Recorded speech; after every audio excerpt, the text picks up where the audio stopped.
Rob, what's going on, man?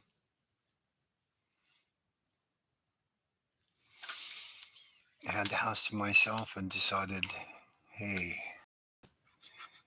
I should live stream while I work on this.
At work as usual.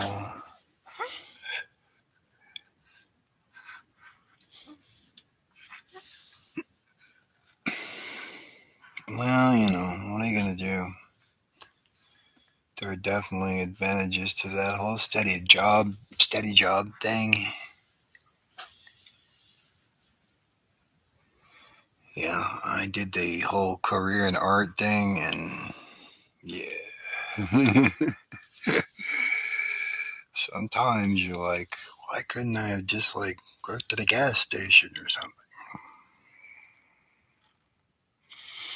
I could drive a truck.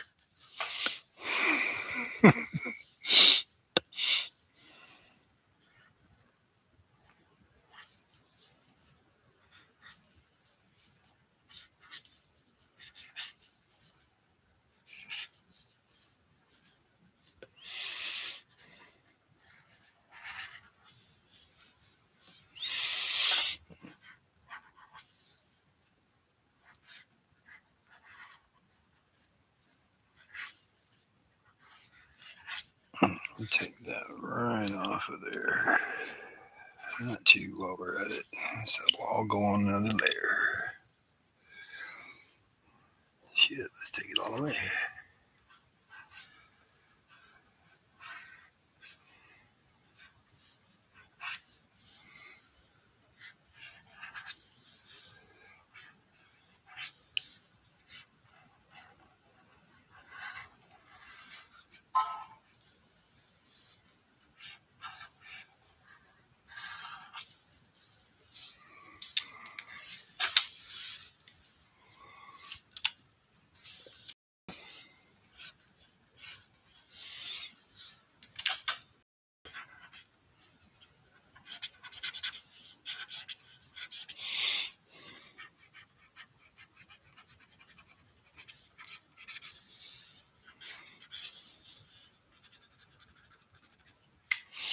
Nope.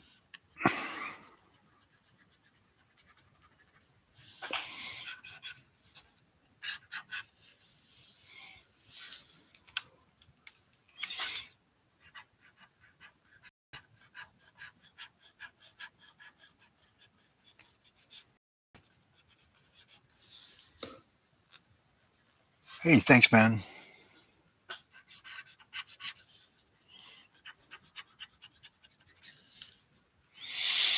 At this point, I'm not really. I'm not really I'm trying not to overwork the shit out of it, and just want to do what needs to happen with it and move along.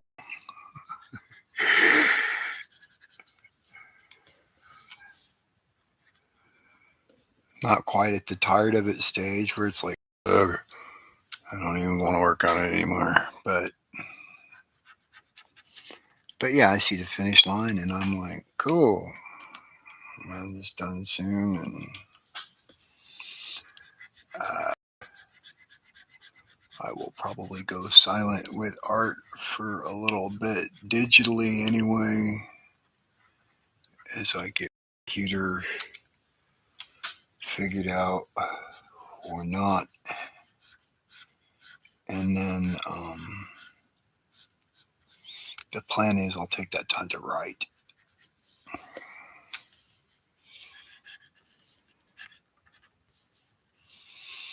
I already have a thing I'm working on. A couple things. Just trying to figure out what I could sell to make some money. Like, I got sort of a thing that could be like a cheesecakey sort of thing. And then I got like a kind of a cracked superhero thing.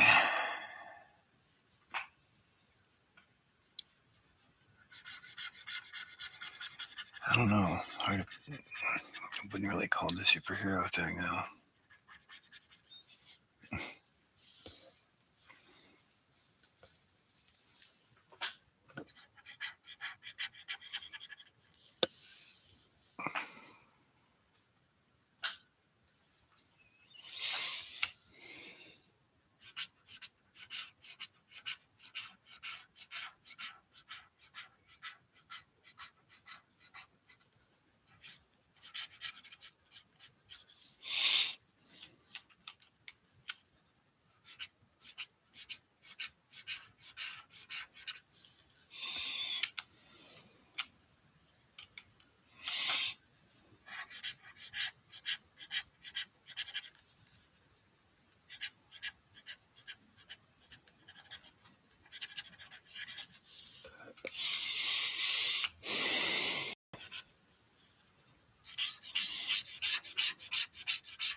Nope.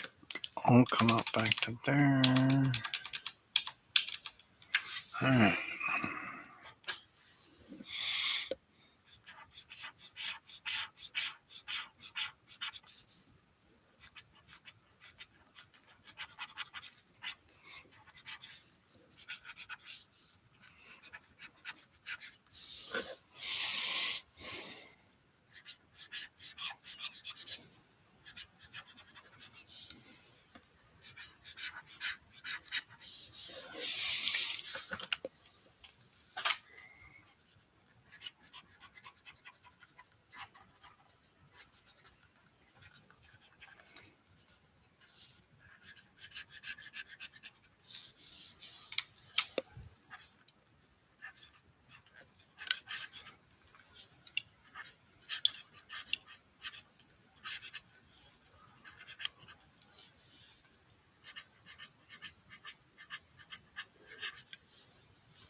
All right. People watching.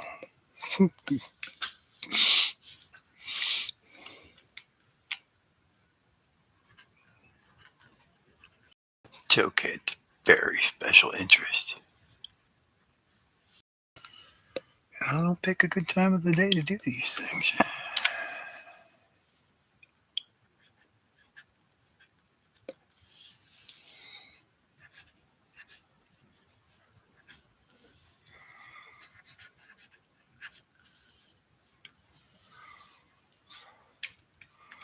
Nope, not working.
Nope.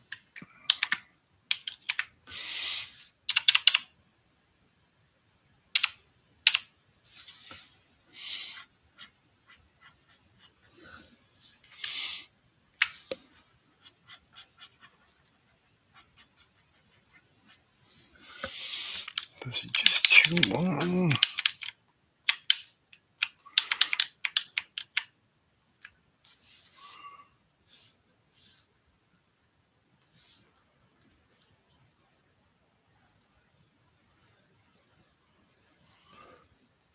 No, those are supposed to be the short hairs. Okay, well.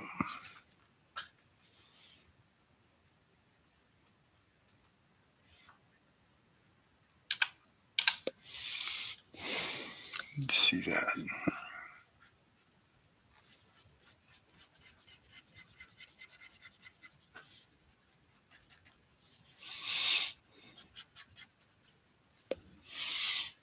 That's almost what I want.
Hey, what's going on, Melvin? Sorry, I'm so concentrated on my settings here. I'm not noticing some people dropping in.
Very ASMR like. Can you hear the stylus scribbling over the surface?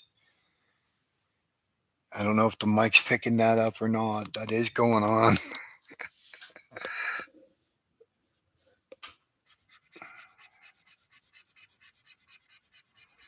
That's what I always like about the ASMR stuff is that oh cool I can hear the lead scraping against the paper. Yeah, yeah, it's really quiet. It's just me and my dog hanging out, and nobody else is here. So I thought, well, I'm gonna sit here and ink anyway. I may as well. I was actually thinking of you, as a matter of fact. I'm like, well, he streams in the afternoon and he's picking up an audience and stuff. He's only had his channel going for like a year. I had my channel going for a couple years. Dude, I don't even have like 10% of your followers, your subscribers. I congratulate you on your success, sir. 'Cause I'm like, I just don't seem to have the dedication for it. And YouTube really punishes you for that, from what I hear.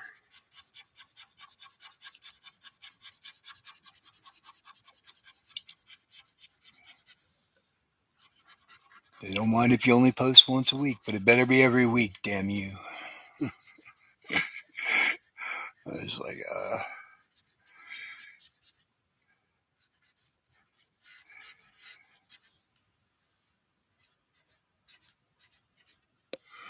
nope, don't like that. Just a little. Here we go.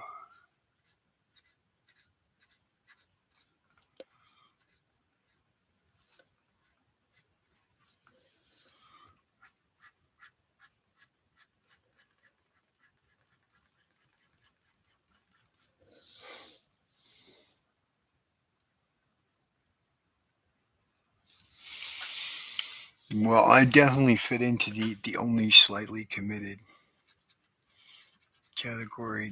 That's been the primary crux of my problem is that I don't mind doing the work. It's having to sell it.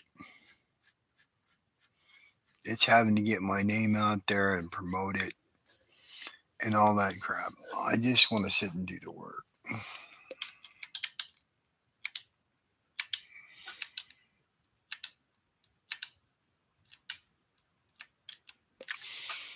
Even like live streaming like this, um,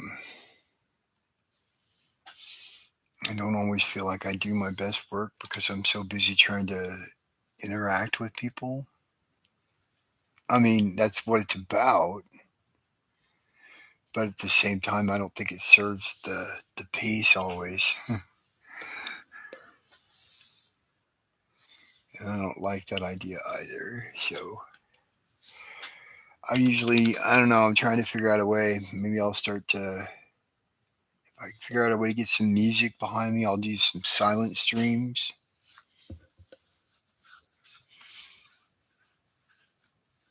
Yeah. Yeah, I see you live streaming pretty much every day. Sometimes I'll check in and lurk for a little bit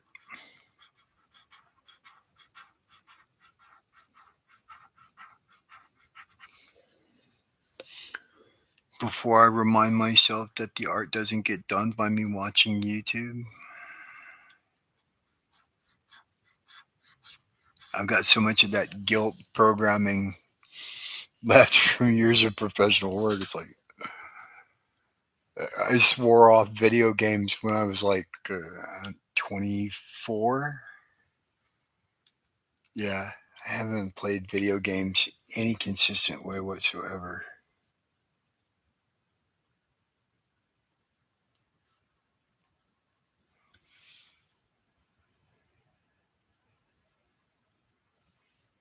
Yeah, there you go. There you go. That stuff's not going to be as popular though, because people want the interaction. That's part of it.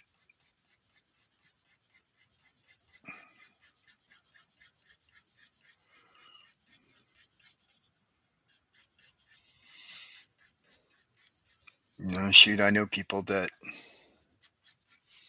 won't even really try to watch a replay of a live stream because, like, if I can't interact with the person, why would I bother? That's the way a lot of people feel about it, I guess.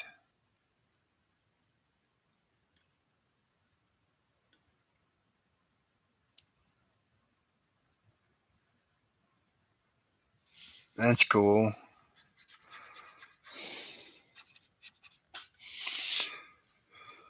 Well, everybody's out of the house this time of the day right now, and I figured I'm doing it anyway. May as well stream it.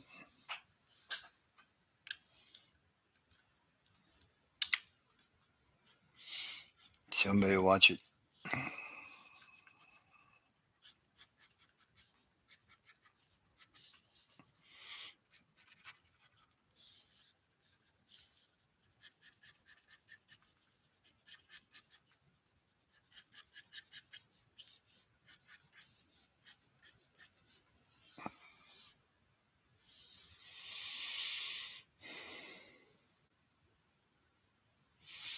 Yeah, see, I'm taking that.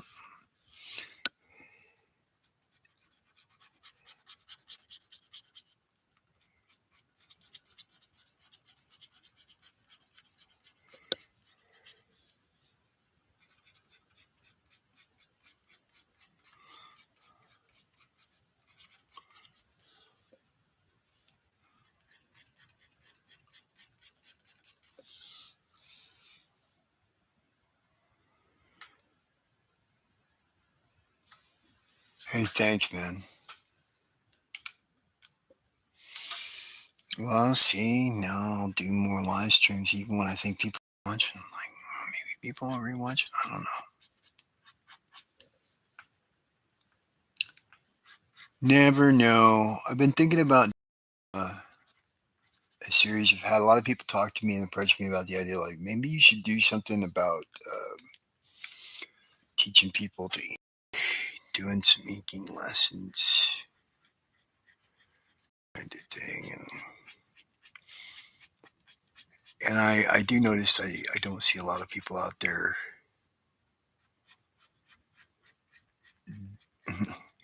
They're like, well, just get the ink and go over the lines. And I'm like, well, yeah, on a most basic level, that's what it is.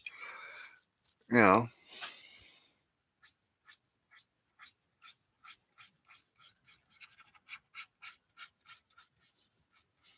but I don't think people know even what it is that they look at when they look at a well inked piece and know what it is that they like about it. They just think, oh, well, it's got that cool shaped line or this or that. Or they don't, they don't know why that's there or what you're trying to do. Right now, I'm just trying to block in texture with this brush, which is very hairy to begin with, and block in my shadows. And then I'll come back in with my digital quill and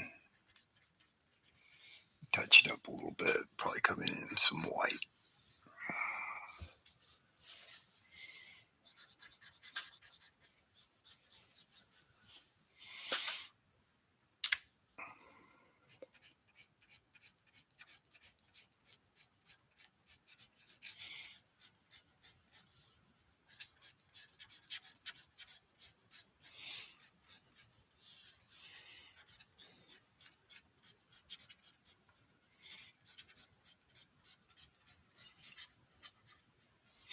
I haven't got my fur technique quite figured out yet. The why is more fascinating than the how. Yeah, I think that the why is that's where it really comes from. If you know why you're doing this or why you're doing that, then how you're accomplishing it really at that point just becomes a matter of preference. You're still trying to do the same thing. You're still shooting for the same goal. That's that's why, like, once it got to the point where I could do the same kind of prints for sensitivity that I could do with a tablet that I could do with a pen. Okay, now we're on to something, you know.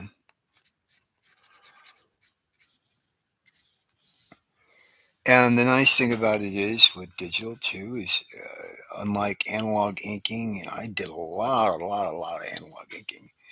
Um, you don't have to worry about whether or not the quill is sharp.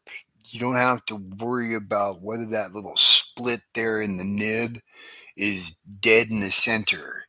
You don't have to worry about whether or not the metal was overheated and over tempered and it's going to snap and go into your eyeball.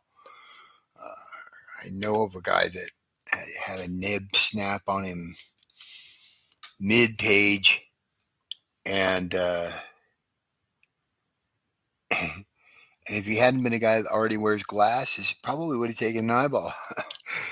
Quite frankly,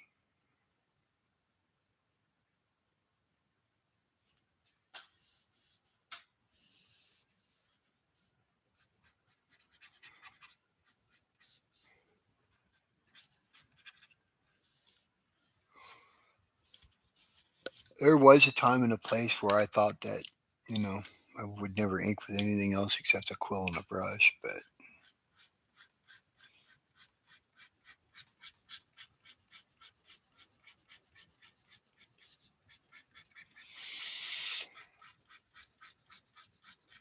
I find I like having the full array of tools that digital will offer me. If I want to do screen tones, I can do screen tones. And I'll tell you what, one of the main advantages that I'm happiest with, so I've never been really crazy about uh, whiteout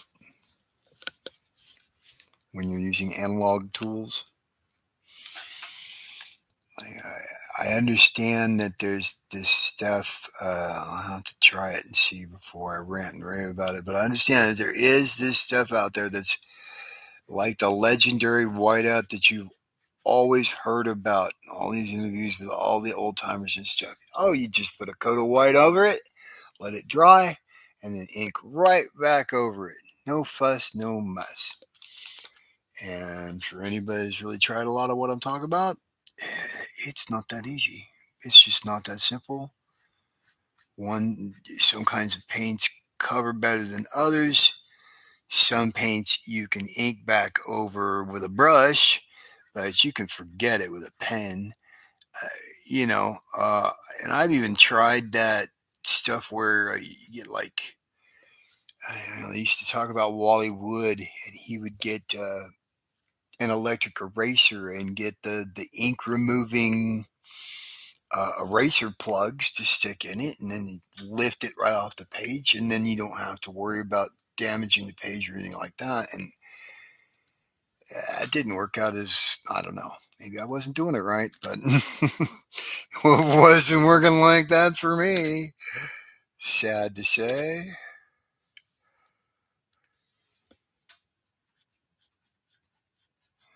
So, but apparently there is a brand of white that I've yet to try because there's an investment. But like my friend was telling me, like, oh, you really want to try this.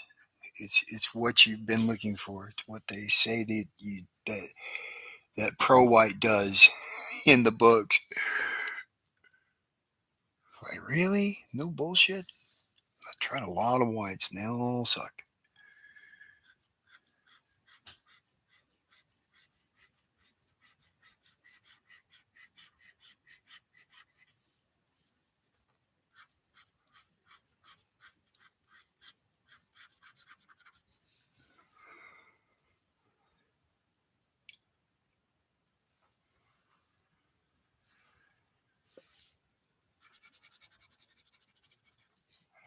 Okay.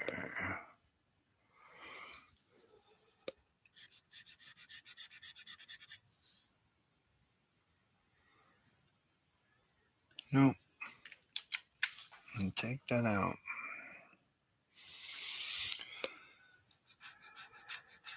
trying hard to remind myself to leave this open for color a little more.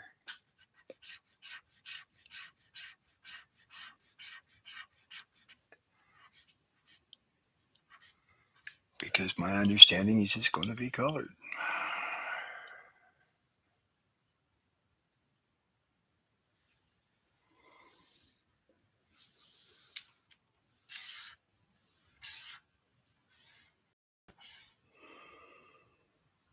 Okay, this part too. Okay.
That's where we're at so far.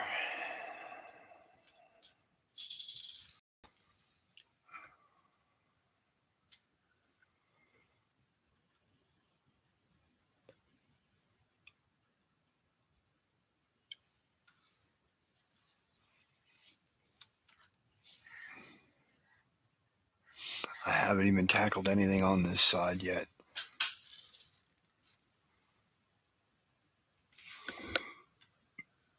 Thanks, Melvin.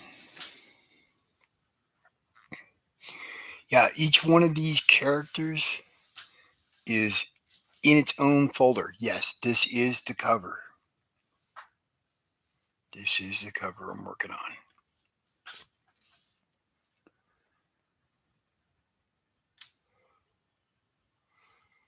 And I'm debating whether or not I'm going to take these screen tones out of this front guy or not, or really diminish them.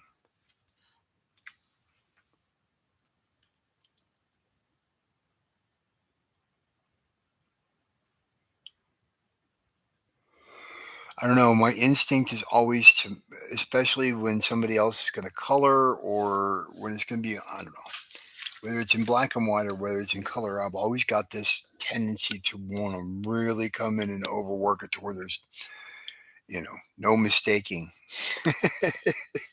no mistaking the intent. Like I want shadow here.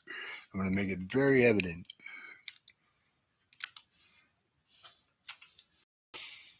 And most of the time, the way I've been working with Rob is very much, thinking very much in the vein of the 1970s Marvel magazine, Savage sort of Conan, Bizarre Adventures, and stuff like that. That late 70s, early 80s stuff.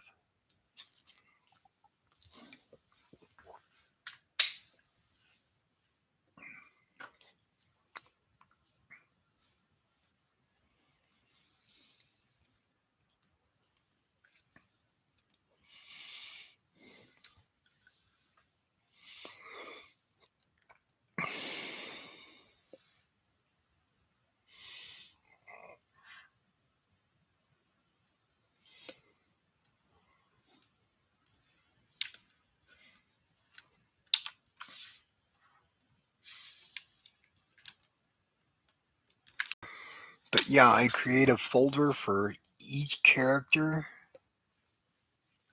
in the piece. And then sometimes I'll even do a separate folder just for the head. So I can turn parts on and off and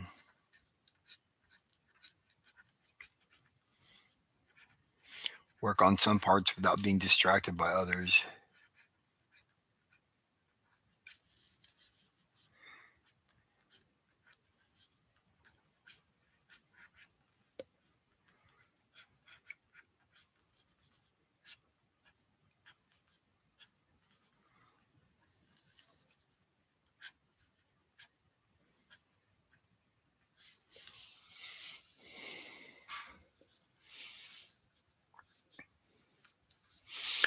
I have created some of my own brushes. I didn't realize the audio had cut out. I've been very influenced by the comics of the late '70s and early '80s, the Marvel black and white magazines, Savage Sword of Conan and Bizarre Adventures and things like that.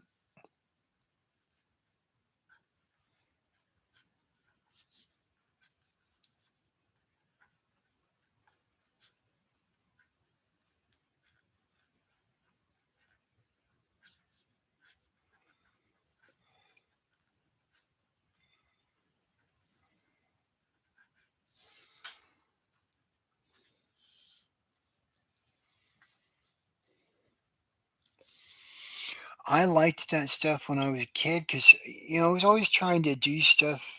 You know how it is when you're a young artist. You want to draw realistically, and you find out later that the whole thing is a myth. Um, but in the beginning, it has its allure and it definitely has its place, and everybody wants to be able to do it. And I knew that painting was going to be difficult to figure out. I just kind of knew that painting would be difficult to figure out inherently, but that the wash thing that they would use a lot of times in those magazines might not be so difficult to emulate.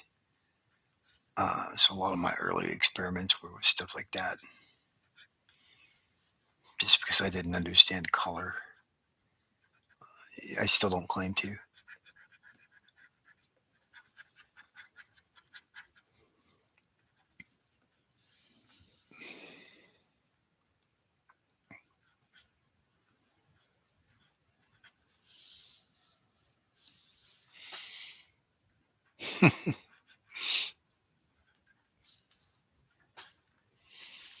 I think I could probably at this point confidently tell somebody how to ink or teach someone how to ink, and I have taught a few people. Um,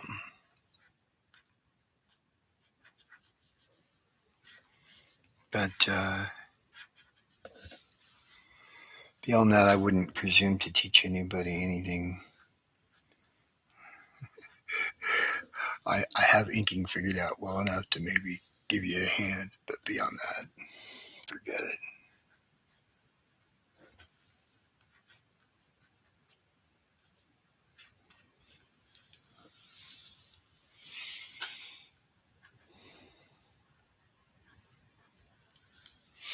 See, I'm putting way too much detail on his face.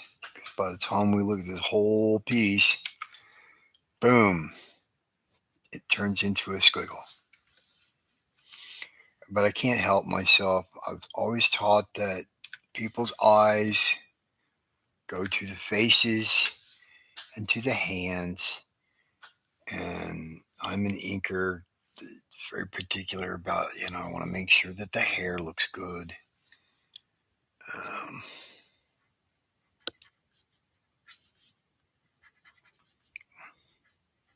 you know, if you weren't, ultra picky at Wildstorm when you got there, you became that way. Just because everybody was trying to outdo each other, so they were just the pickiest bastards on the face of the earth. Zoom out made you laugh. Yeah.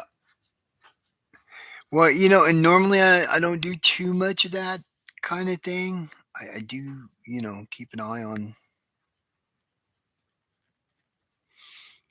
what I'm doing and what it looks like when you zoom out so that I'm not doing too many smudges. But being that it's a cover, and then I can zoom in a little bit, I am. I still have that instinct that, from my professional career, like, oh, it's a cover. It's a cover. I better really, really bring my A game, man. Because if anybody's going to be looking at anything, they're going to be looking at that.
My dog's saying he hears something. If you hear any barking, don't be shocked.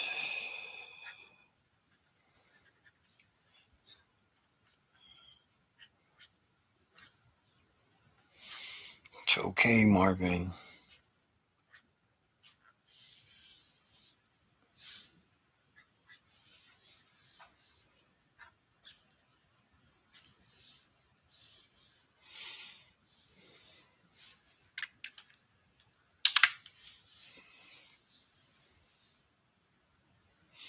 Oh, thank you, man. I appreciate it. I'm gonna try. The goal is to try and stream more often this year. Um, and I want to do both some analog inking and some digital. I like digital, but I don't think that people they don't consider it real. Like you can hit undo, and in a way, they have a point. It's a whole different animal, and it was like, oh, digital is that's just the tools doing the work. Well, I'm here to tell you, how many times have you seen bad digital inking? It happens a lot, and it's because people don't know how to ink with the real tools, and they've never dealt with the real stuff, and it shows.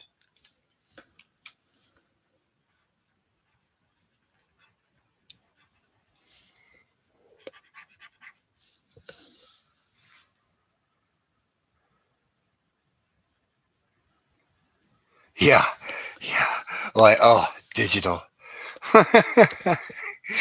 And, once it got to the point where I was dealing with like 2,000 levels of sensitivity or something, pressure sensitivity, I'm like, I am sure that my hand doesn't do 2,000 levels of pressure sensitivity when I'm inking.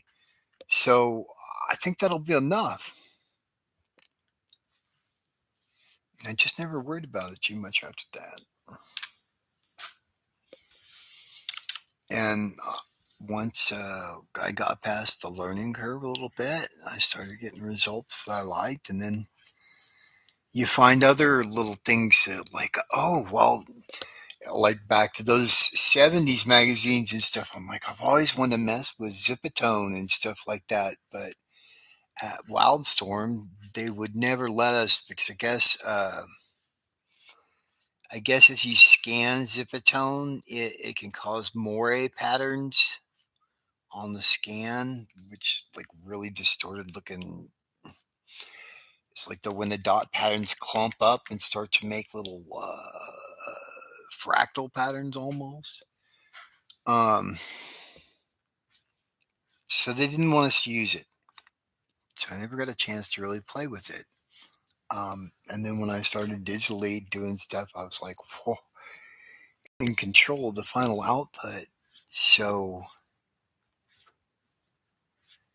I'm sure it's not going to leave mores because I'm going to make sure I'm not going to leave mores. You know,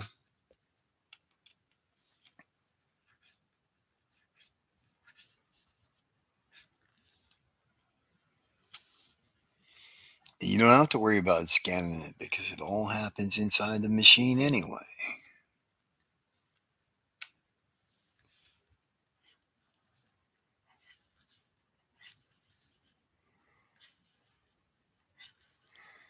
After that, it was just a matter of finding brushes that I liked or making brushes that I liked.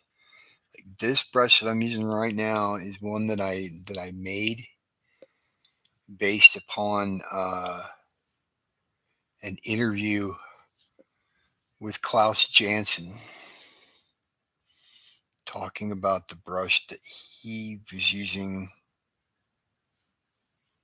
um, back on Daredevil. Yeah, that's the other thing. The quality stays consistent, and you can customize it. I built this thing. Yeah, granted, you start with a base brush, So but like this one, this is based upon the rough brush that's included with Clip Studio Paint. All I did was take and modify that down to where it'll do what I want it to do, and it's like a chisel shaped brush. Like it makes a nice thin line if I go back and forth one way, and then if I go the other way, it's like a really thick, chunky sort of line. So you can get those line weights. You can get that spot from where it goes from really thin to really thick, and that's what I like. I like that real bouncy variation in line weight.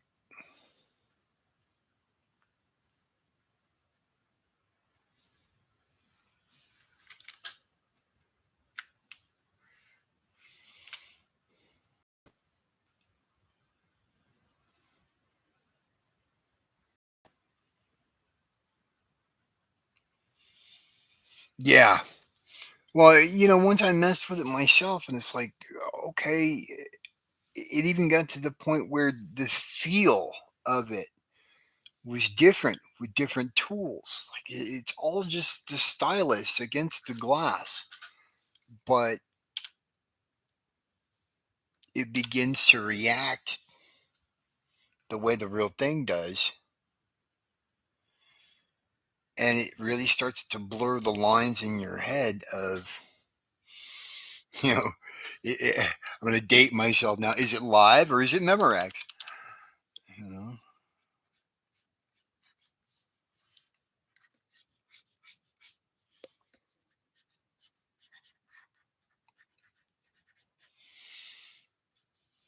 because I'll tell you what, I've made the mistake before of thinking, that something was painted like in acrylic or something like that, and nope, it's digital. Yeah, Memorex. See, Melvin knows what I'm talking about.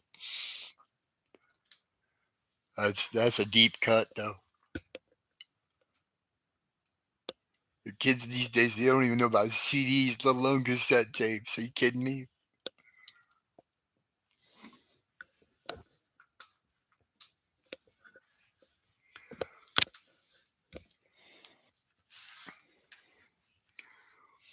They look at vinyl like it's some artifact. Wow, look, it's one of Grandma's phonograph records. Yeah, I know. Hey, the quality on those laser discs is really good, though. I know some people that were really big fans, and they used to do some really great extra features. J. Scott Campbell is the one that turned me on to laser discs because I was like, well, and then basically the same quality as DVD, and they're like, no, not exactly. And the extra features and stuff that you got are pretty awesome for some of these things. But as usual, the way they usually do these things is you get the extra features for a little while, and then they chill out on the extra features, and then they bring in the new thing, and you get all the special features for that, and that's how they get you to make the jump, so that you'll buy all this crap that you already bought again.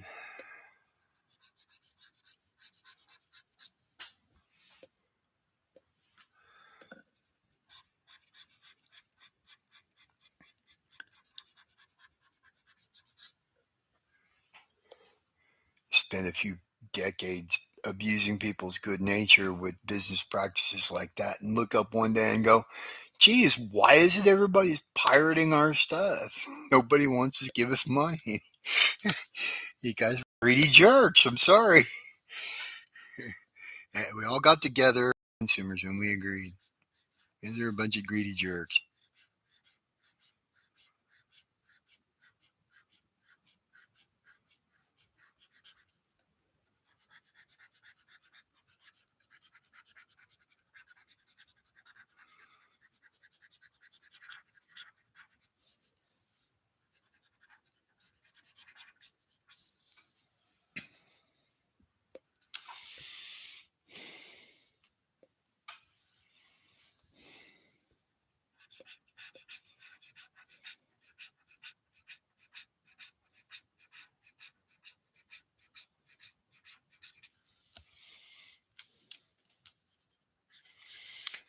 Yeah, but the main brush that I've got that I'm using now is that very chisel shaped brush,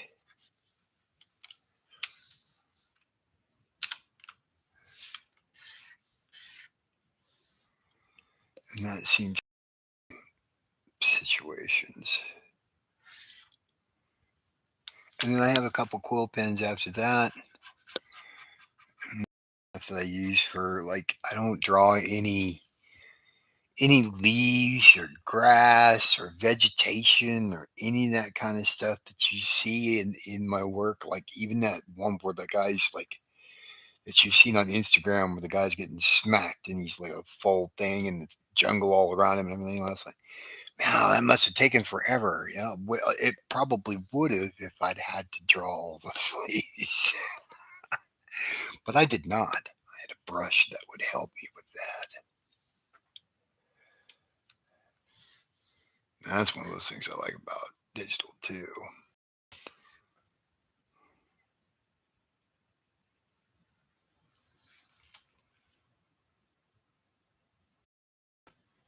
All right, Ann. Well, I appreciate it, Melvin. Thanks for stopping by, man. Have a good stream.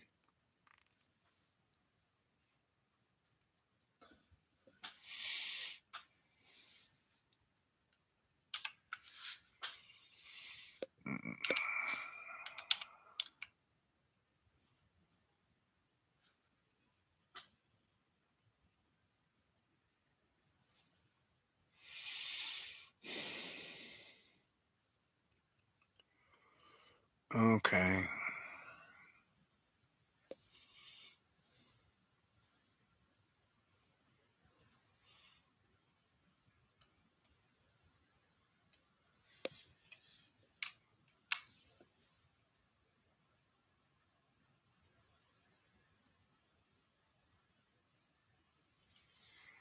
Hey, man, the stuff I see you drawing looks fantastic. You can just pick a piece and throw it my way. Hit me up on Instagram in the DMs, and I'll give you my email. You know, but yeah, anytime you're ready. Well, after I get this thing out of the way, I really want to get Rob's book in the bag, but that should be happening here pretty quick. So,